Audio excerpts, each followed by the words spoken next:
আর ছোটবেলায় বলা হতো ওষুধ খাওয়ার সময় বিসমিল্লাহ পড়বি না, কারণ বিসমিল্লাহ বললে বরকত হয়, তোর রোগে বরকত হয়ে যাবে, মানে তোর রোগ বেড়ে যাবে।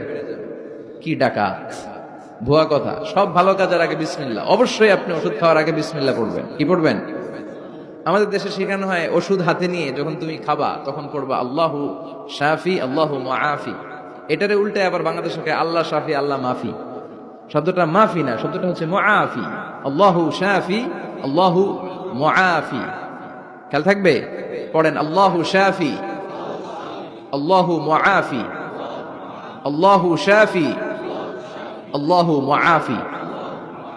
এটা কোনো হাদিসে নাই, পড়তে বলা হয় নাই, তবে অর্থটা খুব সুন্দর। আল্লাহই তিনি শিফা দান করেন, আল্লাহই রোগ থেকে মুক্তি দান করেন। ওষুধ আমি খাচ্ছি, মেডিসিন খাওয়া সুন্নাহ, কিন্তু ওষুধ আমারে শেফা দেয় না, মুআফাত দেয় না। আমারে শেফা দেয় কে? এই ঘোষণাটা, অ্যানাউন্সমেন্টটা বেশ ভালো, আপনি পড়তে পারেন, কিন্তু সুন্নাহ মনে করে না। এটা ভালো অর্থ, তাই পড়ি। আর বিসমিল্লাহ অবশ্যই পড়বেন। সব ভালো কাজের আগে কি? বিসমিল্লাহ। আল্লাহ বুঝার তৌফিক দান করুন।